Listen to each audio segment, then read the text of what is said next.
then please request it again. And we'll win the competition. No, I get nothing from it. So we'll just be another screening.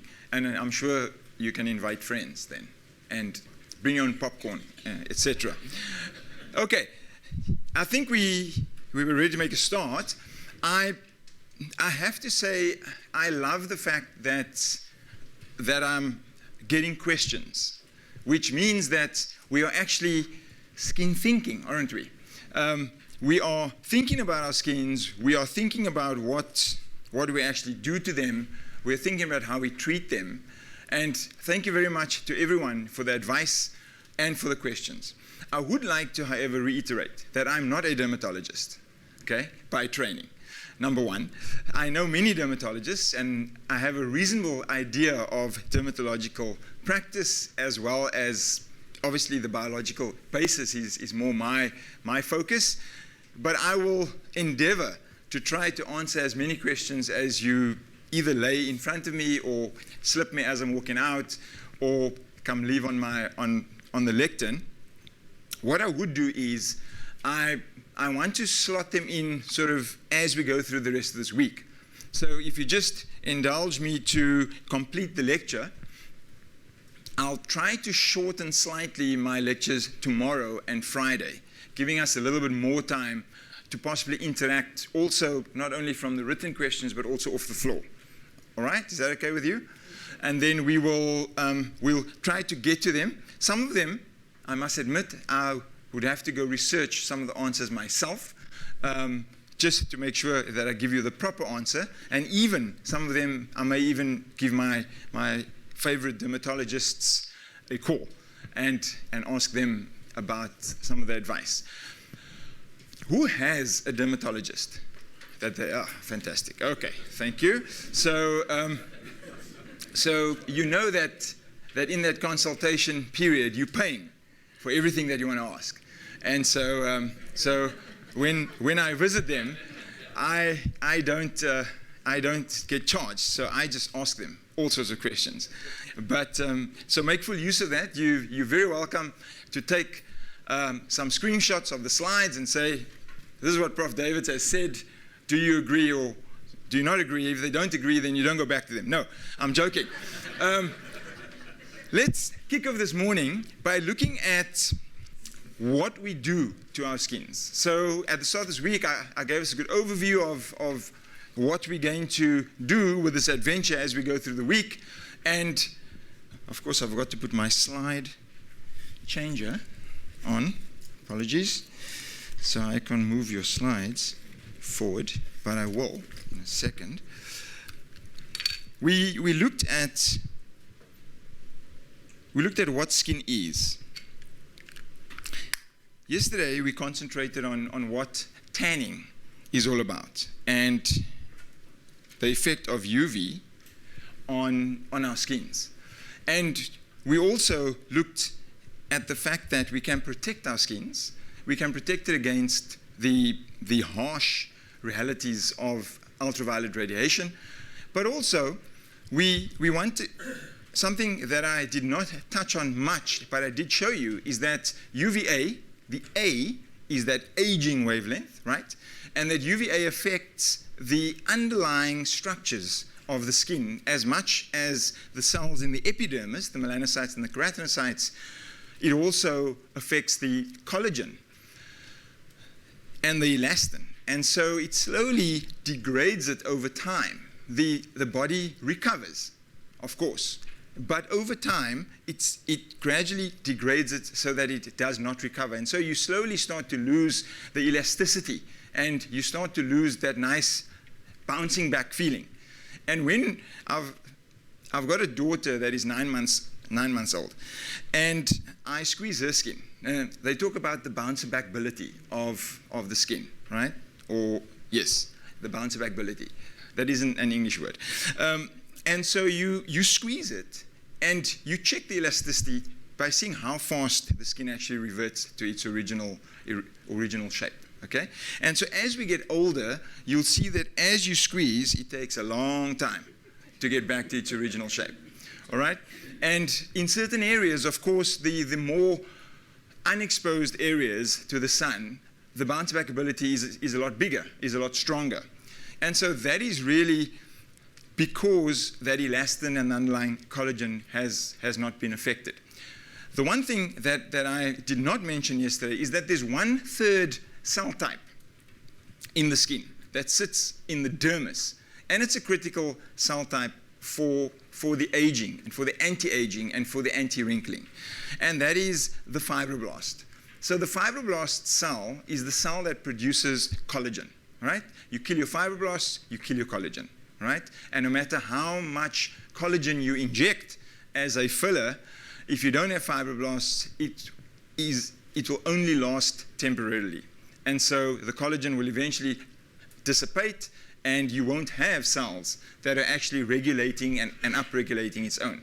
Now, why am I telling you this? Because in most moisturizing creams, and in most creams that we get cosmetically, they add compounds or vitamins that actually activate the fibroblasts. And so all your anti-wrinkling, all your anti-aging creams will have a certain amount of vitamin A or retinol incorporated in it, and the retinol itself acts on the fibroblasts to activate them to produce collagen. And so the difficulty that I always share with folks, and the same happens with skin lighteners, and we'll talk a little bit about that today. The same happens with skin lighteners, that the dose that you place on your skin is very well dermatologically worked out. So if the blurb, the insert in the box, says that you have to apply it twice a day, in the morning and the evening, it does not mean that if you apply it 3 or 4 times a day, that it's going to work better, okay? And it's amazing how the mind works, that if it's working very well over a period of 3 days, if I then, and now you try to work it out yourself, they said that this is a course of 2 weeks, but it's working so well after 3 days, adding it twice a day. If I add it 4 times a day, I only need to use it for a week. No, okay? It is not mathematical. It does not work like that. The dose itself is regulated so that the skin gets that initial dose, and then you keep it constant over the period so that the fibroblasts, or the cells which are receiving the dose, use that time to regulate themselves, okay? To divide, to produce collagen, to help the elastin, etc. So I just thought I'd mention that as we go into this. Today we're looking at tattoos and a few other things that we do to our skins. And so I had to remind you again, although this picture is now superfluous because you've got it locked into your memories, that we have the 3 layers of the skin. And it really is important because today we talk about what happens if you get a permanent tattoo and what happens if you get a temporary tattoo. And so if we were to take a needle and we were to inject into the epidermis, right? And so here I have to ask, who has a tattoo? Okay, don't be shy. We're almost family by now. I'm not going to ask you where it is. I do not have a tattoo. There we go. Okay, and so who would have liked a tattoo? All right. Okay. Why have you not gotten to, never mind. We carry on. Okay, so there are 2 ways in which they create a tattoo. And tattoo artists are remarkable people. They are real artists, okay? Okay, some of them are shockers. When you say, can you tattoo the face of a lion, and you end up getting the face of a cow, you know, that's a tattoo artist that must not be around. But they generally use a needle. And the needle they use are really of the hypodermic, or of the very small hypodermic needles, almost insulin-like. And that is really designed to go into the skin. And what you want to do is, for a temporary tattoo, okay, you're going to inject the dye only into the epidermis. And why is that? Because a temporary tattoo, the dyes that they use are basically plant-based dyes, and quite a few of them are oil-based. As we inject the dye into the epidermis, you will start to distribute it within the epidermis. It will only last for about 3 or 4 months, or 3 to 6 months. And that is the time it will take for these cells at the base of the epidermis to divide. And as we said, this is a living organ. And so these cell layers are being constantly replaced. Okay?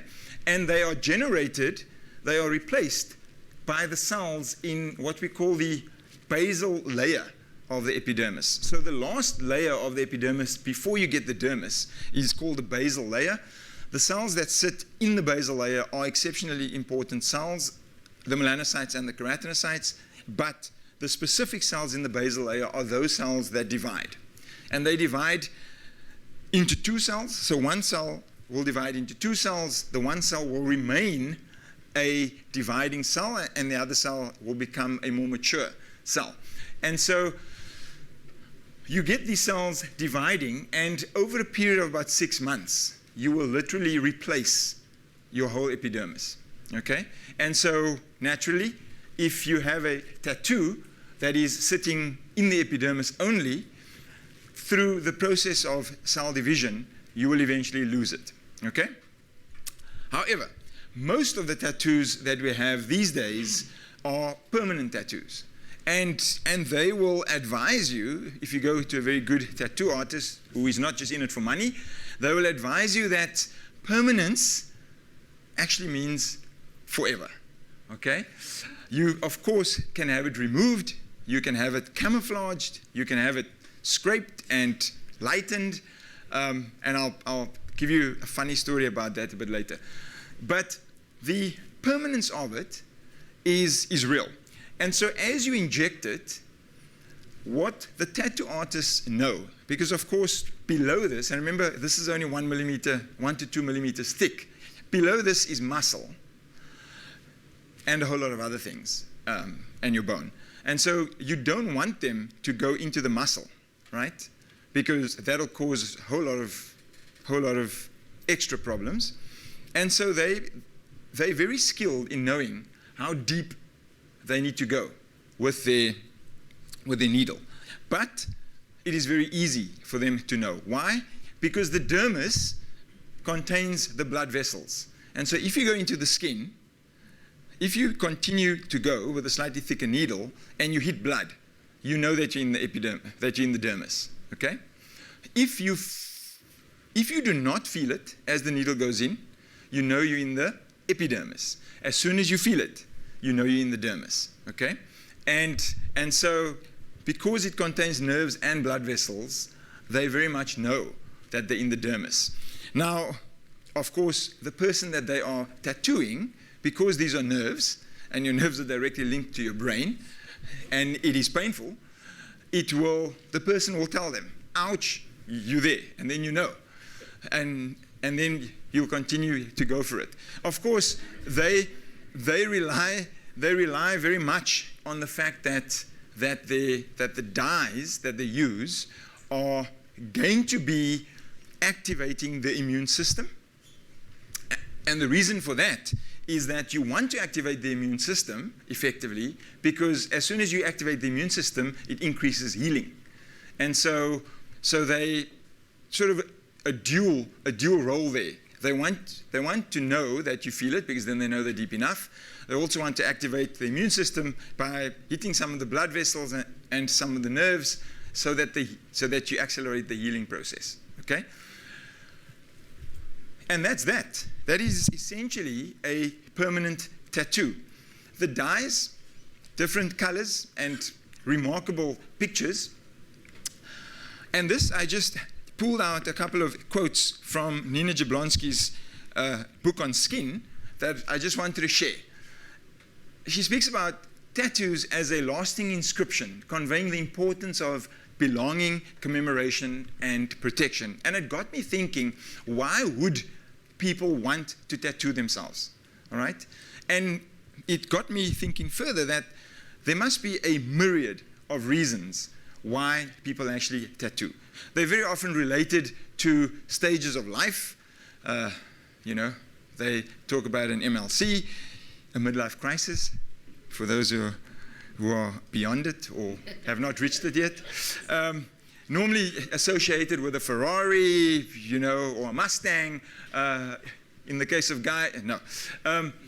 Generally, it is a lasting inscription. Whether it is commemorating a particular event, or whether it is commemorating a lost loved one, etc., it is there to increase the sense of belonging and the sense of commemoration. It can also declare a person's affiliation to a social unit. Now, this is a Myanmar lady, and in Myanmar, in the earlier days, they used to tattoo their faces with inscriptions that revealed what group in Myanmar they belonged to. And why did they do it on the face? Because that's the first thing you see, okay?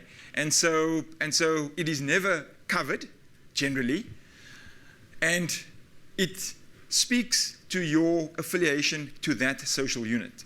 And so, look, we don't really find tattoos on the faces, although if you see some of the incredible tattoos and what these makeup artists do, you do get more sort of nicer tattoos on the faces. The one thing about tattoos is that they are permanent. And once you breach the surface of the skin, you really, and we'll know this, when you get a thorn in your foot, or whether you get a cut while chopping up the onions and the potatoes, whatever, that skin is never again the same, right? It heals virtually perfectly, and it is fully functional, unless the break is very deep. It is fully functional, but you can never really regain that unmarked clarity of infancy. And here I refer to my daughter again. She had a scratch on her face, and literally within 2 days, the scratch was gone, and it's perfect skin again. If I scratch myself, it will probably scar. If we scratch ourselves, it will scar, and the scar will remain. So you never can regain that unmarked clarity. In the West, tattoos have become symbols of numerous things. One of the things that they started with in the earlier days was that tattoos were literally just associated with the disreputable, with the prostitutes, with those going into prisons, etc. Today, that has changed, right? Tattoos are now part of life. They're influenced by celebrities, and they've become a very popular form of skin art. We use our skins as a canvas, and some use it more effectively as a canvas than others. Hence, David Beckham, if you don't know, on the right-hand side. Very often, there are messages in the tattoos. And whether those are messages of affiliations or commemorations or memories, they can work very effectively, particularly when they are associated with celebrities. What this does, and it's the same with skin lightening, is that it gives the art an attraction to the younger generation. Okay? If David Beckham is doing it, if Ryan Gosling is doing it, then it should be okay. And that's slightly on the scary side when we look at skin lightening practices. But an estimated 80 million people sport some sort of ink, whether it is a little butterfly on your shoulder, whether it is the name of a lost loved one on your arm, on your chest, etc. People who decide to get them, and this was interesting, this comes from some of the social pages. People who decide to get them generally have no regrets. Sometimes I find that a little bit hard to believe because, and I'll show you in a second, but generally you really need to think about it because it is a permanent tattoo, okay? It is going to be there forever. You can only remove it via a skin graft. Today, laser technology is fantastic. They can remove a lot of it depending on the inks that they have used and depending on the age of your skin. They are undertaken after much deliberation and forethought. Of course, that quote generally falls away if it's the morning after a big night of partying, very often with our teenagers, and they wake up and say, "Whoa, where did that tattoo come from?" All right, so not much forethought goes into that, but generally it is undertaken after lots of forethought. They explicitly lack the transience of a souvenir T-shirt or temporary hair color, okay? Sometimes we think we're in this phase and we need to change our life somehow. We need to jack up our life, and so let's change our hair color, right? For this fresh look. Let's get a T-shirt. I used to have, I've actually stopped it now. I had a tradition that every country that I traveled to, every country and every city, I would want a T-shirt, an original T-shirt of that city. And I did that for about 5 years. Of course, I've got lots of T-shirts, but that's nice because I can put it on and then take it off at the end of the day and wear a different one tomorrow, you know? Nothing worse than waking up and looking at your tattoo and thinking, this is not what I asked for. Well, that's it. And lastly, it is often statements of romantic affiliation with a symbol. You've got cupids, and you've got hearts, and you've got arrows through hearts, etc. And you've got names, right? That is the worst part of it. To put a name, to use a tattoo of a name. So, for example, the guy who used the word, sorry sir, can you see the word Melissa? He started going out with Melissa. And then he broke up. But he had the permanent tattoo. And so he started going out with Melanie. All right? So he could camouflage that out. Of course, when he broke up with Melanie, he had to find his next girlfriend, who was Lisa. Otherwise, he was in trouble. Okay. So that is really what tattoos are all about. And of course, the bottom line is that everyone has a choice. You know, your skin, your choice.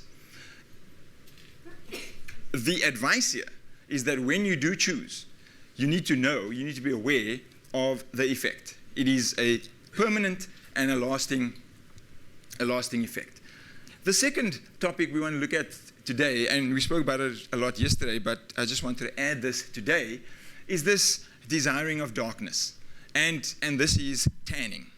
And so we get two types of skin darkening. We spoke about it yesterday. We spoke about the cause. The cause is generally UV, okay? And interestingly enough, those, you also get the reflection of heat also generates, also activates the melanocytes to produce pigment. And now, we didn't talk about that yesterday, and somebody came to me afterwards, I can't remember, but reminded me that ultraviolet radiation generates heat. And so you're not only directly activating the melanocytes with the ultraviolet radiation because they strike the melanocytes directly, activating them biologically, you're also generating heat in the environment, okay? And we don't feel it because the sun shines, heat is just there all the time. But generally,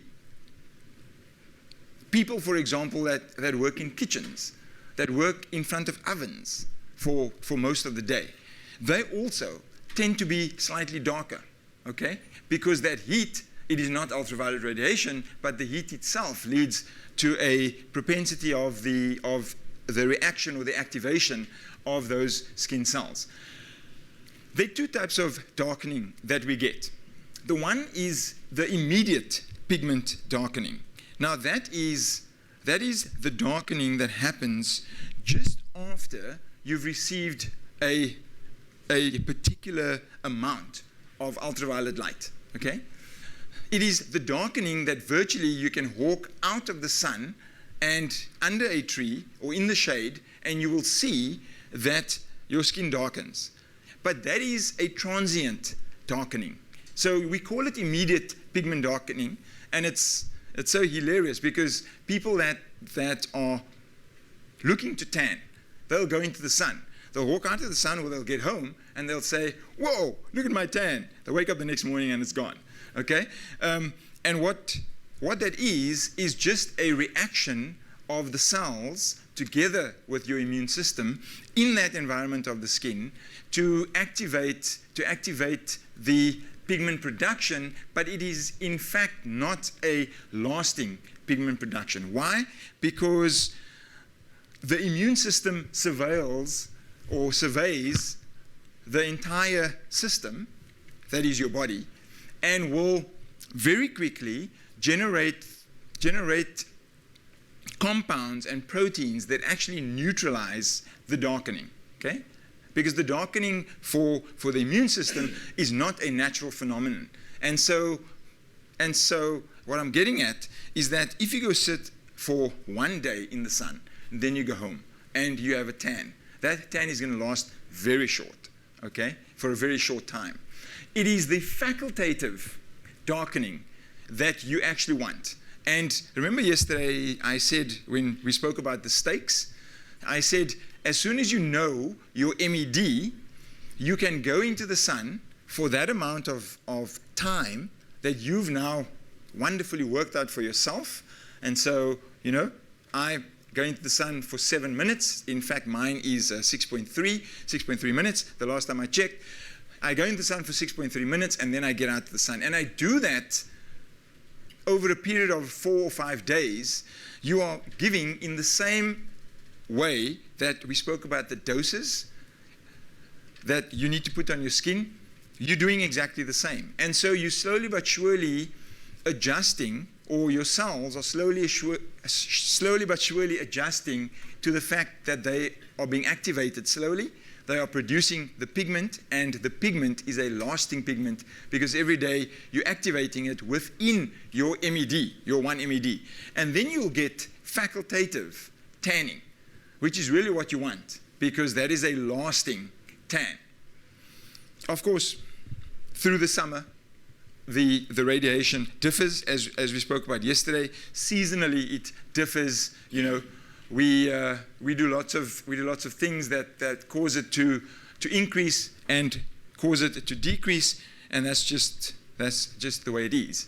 But suffice to say that you need to remember that facultative tanning requires you to have a little tan, a little bit of exposure every day for a period, and not just one massive exposure.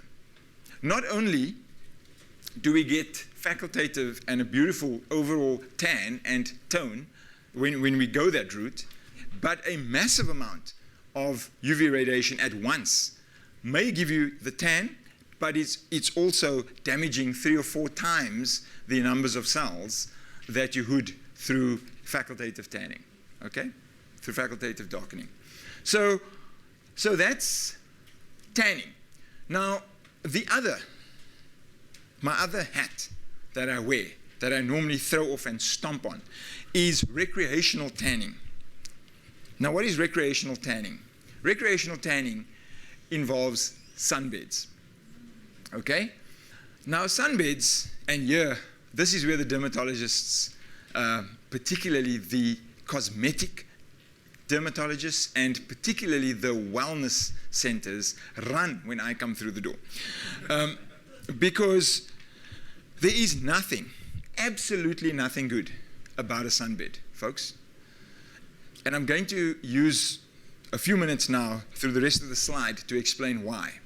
And fair enough, you can argue with me, and I would love to engage if you feel differently, but I will show you, based on scientific evidence, that there's nothing good about this. So what are sunbeds? Sunbeds are 97% UVA and about 3% UVB, okay? let me stand on this side. They're 97% UVA and 3% UVB. So now you're already getting a sense of, we said that UVA stands for the A, aging, and the B, burning, okay? So you're already 97% aging the skin that goes into the sunbed, all right? There is very little, virtually none, and the cosmetologists and the wellness centers argue with me all the time, and I always ask them to show me. There's very little regulation in terms of how much UVA and how much UVB you can give through a sunbed. Why? Because it is related to the globes that they use, or the lights that they use within the sunbed, okay? And we get UVA and UVB lights, all right? Generally, they try to mix it up so that you, as the consumer, don't really know. Well, the consumer doesn't really care because they're in the hands of the cosmetologist until Lester walks in there. And then I actually want to see the lights. And I want to go read on the light what amount of UVA or UVB is actually being expressed from the light, is being given off by the light. The problem with recreational tanning is that it has become a fast, quick, generalized way of tanning and has been caught up via the teenagers of our population, okay? And it is not so big in South Africa as yet, but in the US and in the UK, it is huge. And I'm going to show you some numbers that I'm sure will shock you. The habitual use of sunbeds under the age of 18 years has been biologically and categorically shown to increase the risk of skin cancer. This is a young 18-year-old skin that you're putting into an exposed bed, and all they do is cover your eyes, okay, which thank goodness for that, because you'd walk out blind if they didn't. They cover your eyes, and they ask you what parts of your body you'd like to tan, and of course leave that exposed, right? And so here's an 18-year-old skin being given 97% UVA and 3% UVB. There is nothing much else that they ask you before they stick you into this bed, okay?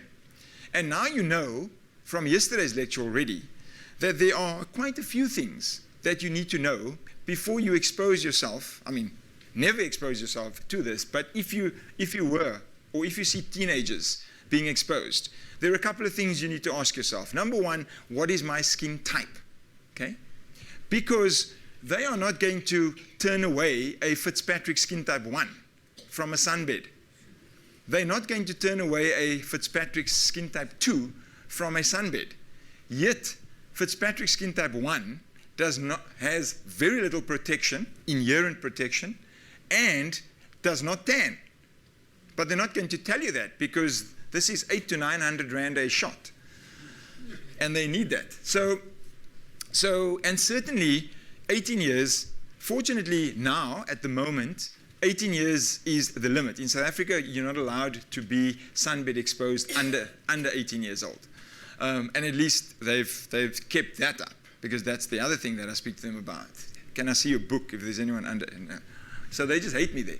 So that is an 18-year-old skin.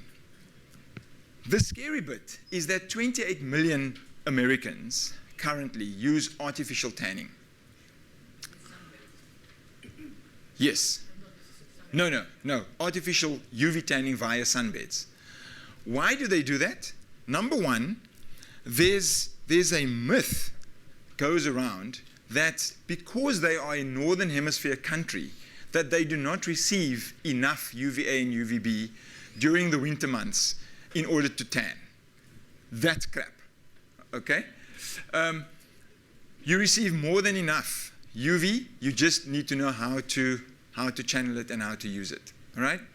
The other massive myth that is being carried on and that is actually spilt over into South Africa is that at particular periods, you do not want to wait to be tanned we just spoke about the dosages, right? You do not want to wait over 4 days or 5 days or 2 weeks to be tanned and looking beautiful for your matric ball, right?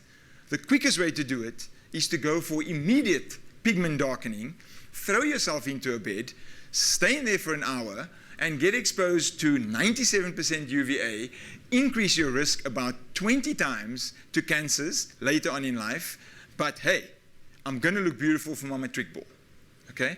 Those are parts of the myths and parts of the messages that are getting out there that you and I, as the public, and that's why we're here, part of the reason why we're here, is to dispel those myths and to say that you don't realize that what you do to your skin now is going to be seriously consequential as you go through life later on.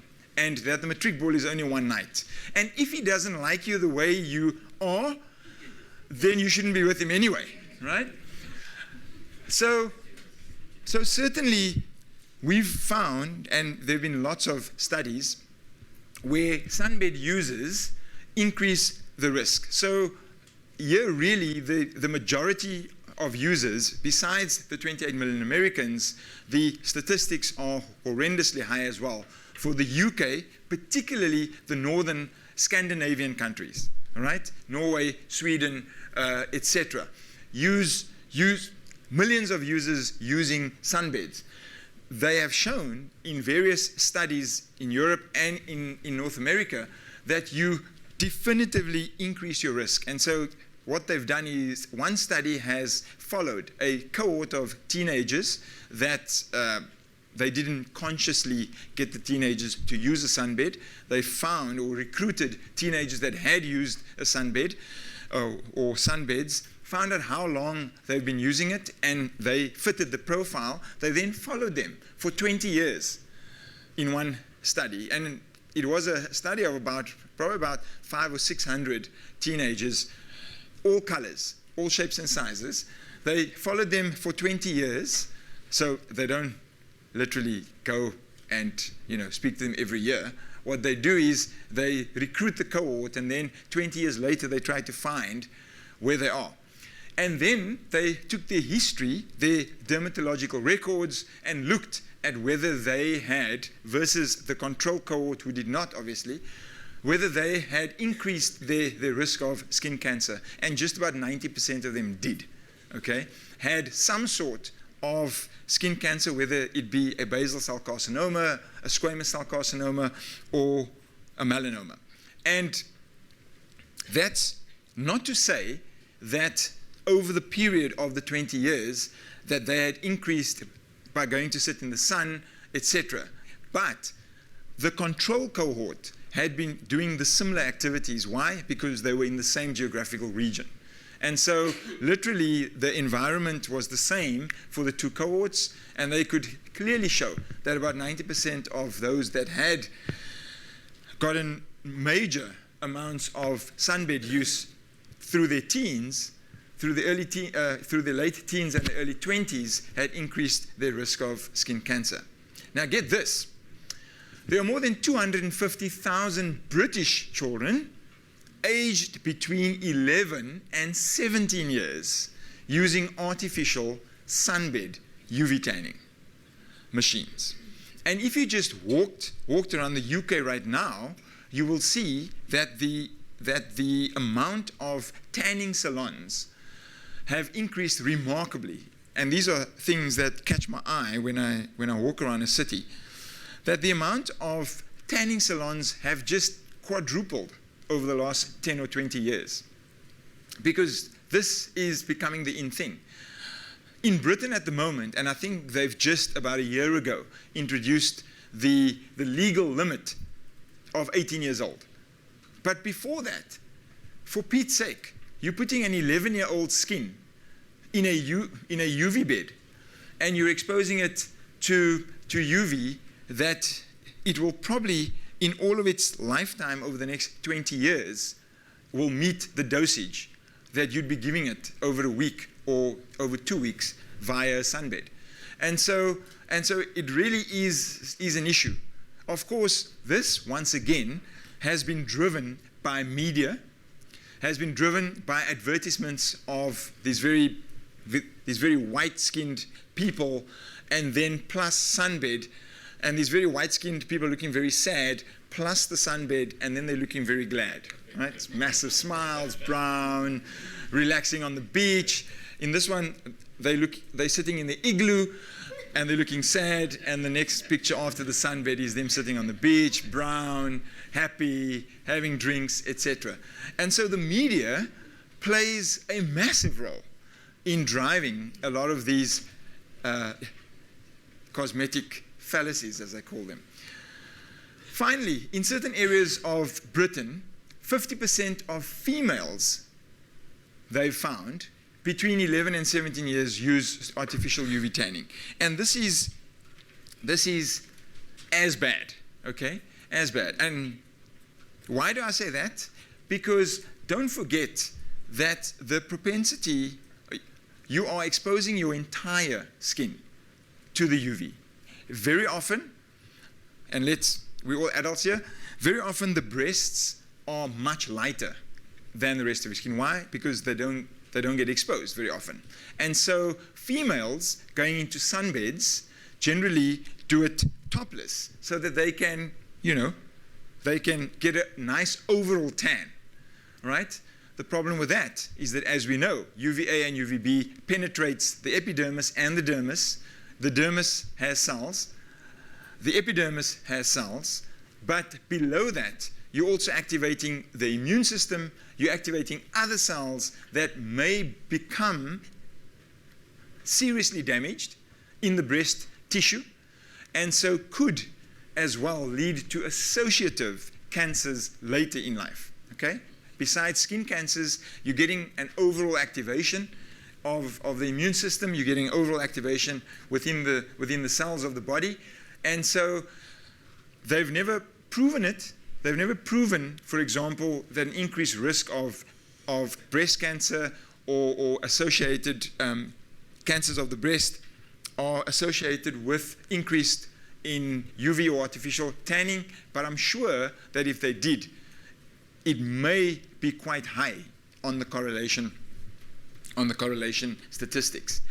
But the big thing about these points to take home is that, first of all, you do not want to use a sunbed at all. If teenagers are using a sunbed because they have the choice when they're 18, right? You give them the keys of the car and the house, and that's it. You don't see them again until they're 30. But they have the choice. So whether you say yes or no, they may still use it. If they do use it, they should be over 18. And if they are over 18, they are sensible and adult enough for you to sit them down and say, now, I just went to a lecture series last week, and this is what we learned. And so be aware that this can happen, that artificial exposure does increase your risk, and that you may get skin cancer in the future. Okay, so that is my second bit of desiring darkness. My third topic this morning is aspiring to lightness. Yes, question. You said, before you go on to 10, normally you have to ask yourself several questions, which these things don't do. Yes. But you only mentioned one, which is the Fitzpatrick skin type. Yes. What other question should you ask yourself before you go on to 10? Right.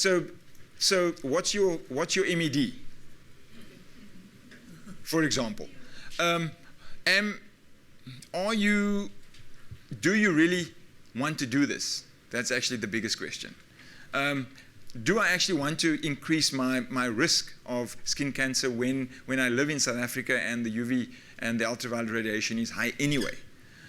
And do I actually want to do this to find love? Right? Is a very common question that teenagers may ask. And so, yeah, so I can go on. But I mean, there are the biological questions really relate to what type of skin do I have? And not to mention, there's something that we haven't touched on lots. And like I said at the start, I'm not a dermatologist, so I don't really want to go there. But whether my skin is oily or whether my skin is dry naturally is a big question. And whether you are producing sufficient oils, whether your skin is oily or dry, how does that relate to how ultraviolet affects it or not? And so those are more cosmetic and sort of dermatological questions. I won't get into it now, but if we do have some time at the end of this week, we may touch on it a little bit. What actually increases the oil levels naturally in your skin, for example? Yes, sir. Do they have the means to monitor the light flux of these things vary, the lights vary? Yeah, so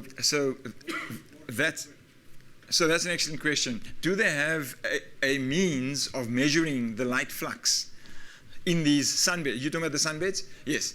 And so I have volunteered to some wellness centers that I could bring a radiometer with me to come measure their UV light flux, and they just pushed me out the side door.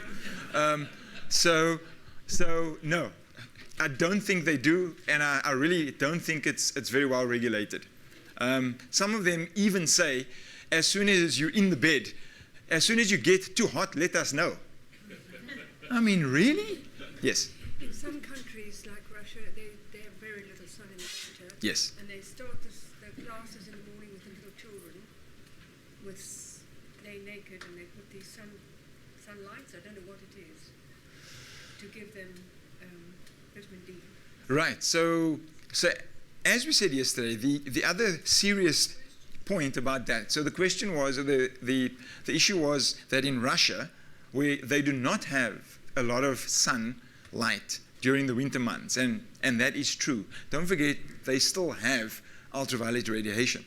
They just don't associate it. You know, people associate the sun with ultraviolet radiation. Well, the sun's always there, and the ultraviolet radiation is always there. You just don't feel the warmth of the sun necessarily, but you may still be getting the radiation, which is important for your vitamin D.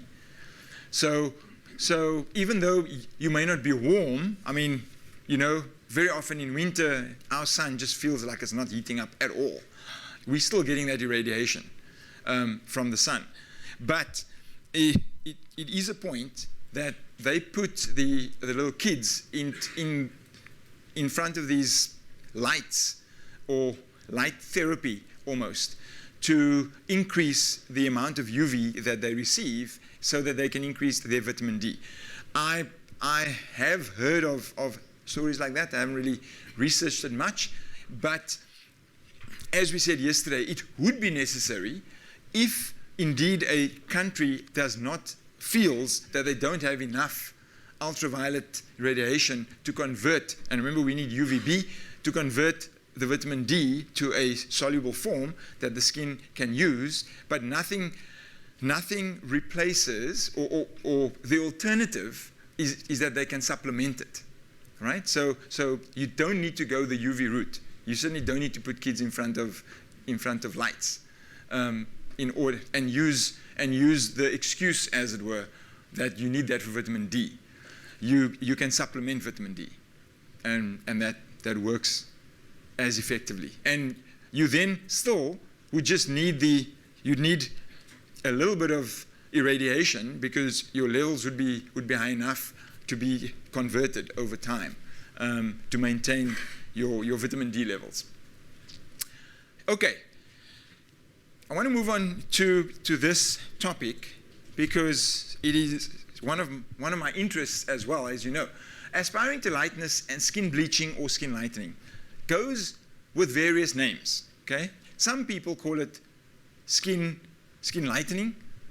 Some people call it skin bleaching. Some people will even call it lighter tones, which is another thing, another topic that I can get into, where cosmetic houses use phenomenal words to sell their products. Some people will call it even tone, or even lightening, or night lightening. Whatever it is skin bleaching and skin lightening practices. Now, what makes J-Lo, one of my favorite actresses, Jennifer Lopez, want to convert from her beautiful brown skin, Fitzpatrick 3-4, to something like that. Okay? No wonder Casper left her. What makes Beyonce want to change from a beautiful Fitzpatrick olive brown, Fitzpatrick 3 and 4, to something that resembles a Fitzpatrick 1? Okay? We don't know. We don't know. It is a huge psychosocial issue. And then Michael Jackson, my favorite, to convert from his beautiful black skin. And remember, we spoke about the vitiligo aspect, so this is a little bit of an unfair question because it's a combination. But he really changed to something like that, okay? And for the longest time, the media and people in general thought or thinks that skin lightening practices is wrapped up in Michael Jackson.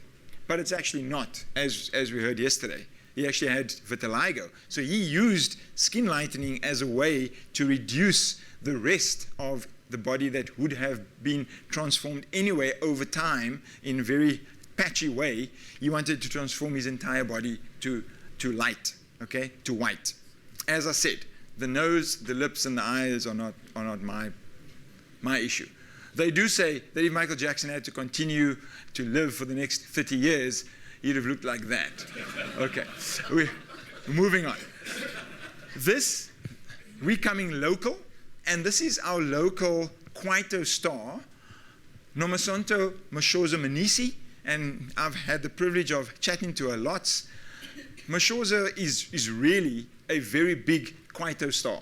And if you don't know Kwaito, feel free to go download some of her music. It's actually pretty good. Mashoza was very much in the media eye because she went from looking like that to looking like that. Okay?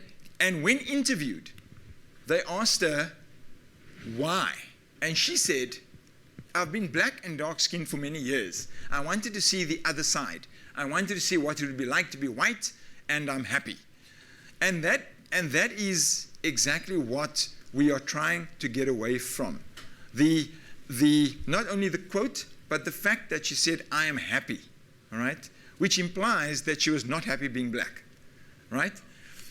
The other thing she said is, when questioned a little bit further, she said, I'm not white inside, I'm not really fluent in English, I have black kids, I'm a township girl, I've just changed the way I look on the outside. Why? Okay? And so as we go through Africa, so that is just a local star. Unfortunately or fortunately, I don't have the time to go into it now, but I've spoken to her long and hard. We've been on lots of interviews together, and Mashoza has a slightly different story compared to what the media has portrayed it as. And that's the sad bit, because she's actually a very genuine person. And she used skin lighteners in a slightly different way, but it just got swept up in the whole skin lightener milieu and became exposed and blown apart. So there's some wonderful other quotes, and I'm not going to go through them all. I'm just going to highlight some of them. I believe that being fair was pretty, and we talk about the psychosocial aspect of skin lightening. Here it is right here. I used some creams then that everyone knew would lighten the skin. It was fine at first. Later, I noticed patches of my face getting darker. This is a woman from Kenya, and I'll come back to that. In many parts of Africa and Asia, lighter-skinned women are considered more beautiful, and in Japan, okay? We all know about the geishas, right? They aspire to be as light as they can, almost translucent, because that is associated with royalty, that is associated with a higher class, and that is associated with much higher chances of actually finding an ideal marriage partner. And that is very real. This was a quote from the South African Indian, the Miss South Africa India, okay, a couple of years back. I love it, and I wish I could swim in it. She's talking about skin lighteners. I travel to many Eastern countries and I get attention now because I'm so light-skinned. I wasn't fair and did not feel pretty enough. Now I feel beautiful. I know that people are looking at me because I look so much whiter. Okay? Some scary quotes. A Congolese hairstylist called Jackson Marcel, and this is also now highlighting the fact that more and more skin lighteners are being used by males, that he has been using special injections to bleach his skin for the last 10 years. I pray every day to God and ask God, why did you make me black? I don't like being black. I don't like my black skin. Okay? These are the types of psychosocial issues and quotes which stem from them, where you can understand where they're coming from, that actually lead to people aspiring to lightness, right? And very often it goes a lot deeper than just the skin color. And so that is why, as I said to you earlier in the week, it was fantastic to be able to collaborate with the social science and humanities as a biologist to try to get an insight into the mind and the psychosocial aspect of why people actually use skin lightening creams. Now, of course, skin lighteners are not all bad. We use it in the clinics. We use it in the dermatological clinics. I've already explained the Michael Jackson story, where if you get vitiligo looking like this, it is starting to spread symmetrically. The lady is not responding to treatment, and so she may be given the option of depigmenting the brown or the blacker areas of her skin to be completely white. The difference is that she does that in consultation with a dermatologist, and she is monitored dermatologically over time, and so we know the doses, we know how to apply it, we know where to apply it, and we follow her, and we eventually depigment her completely, which to her is a lot nicer than looking like a checkered, having a skin that is checkered. Affiliation, we spoke about yesterday, freckles, right? There's a question on my lectern here about solar keratosis as well. Very similar in accumulation, okay? An accumulation of melanin concentration in the skin. These freckles, if they become excessive, we can, as in the dermatological field, you can apply skin lighteners into specific spots. Today, we have a few other ways in doing it. We can also use lasers, and liquid nitrogen for solar keratosis, for example, tags and all sorts of things on your skin. We can use that to remove affiliates effectively. Melasma. I won't go into lentigo, but lentigo is really associated with solar keratosis and with a slightly aging skin, where we get accumulation of melanin. Melasma is a very big topic that always comes up. Pregnant women generally have melasma, this pigmentation, this hyperpigmentation on their cheeks and in certain areas of their body. They dermatologically can be assigned to using a skin lightener, and then once again, just to relieve that pigmentation, you would not want it to become light, you just want it to be a shade lighter. Okay? Once again, only under dermatological consultation. So what are they? Skin lighteners at the moment consists of four, what I call the big four, and they're not all nasties, but two of them are big nasties. The one in the top left-hand corner is called hydroquinone. It is a derivative of benzene, and it is only allowed, and I say only allowed, clinically, it's a very important word there, clinically it is allowed at less than 2% in a cream. Okay? Hydroquinone in South Africa, let me get there. Hydroquinone in South Africa has been banned. Mercury, which is also included in skin lightening creams, mercury, only 1 part per million is allowed, right, in creams, dermatologically. In South Africa, it too has been banned. The scary bit is that both of these compounds are included in large amounts in creams that you may get at a station market, that you may get at a spaza shop, that you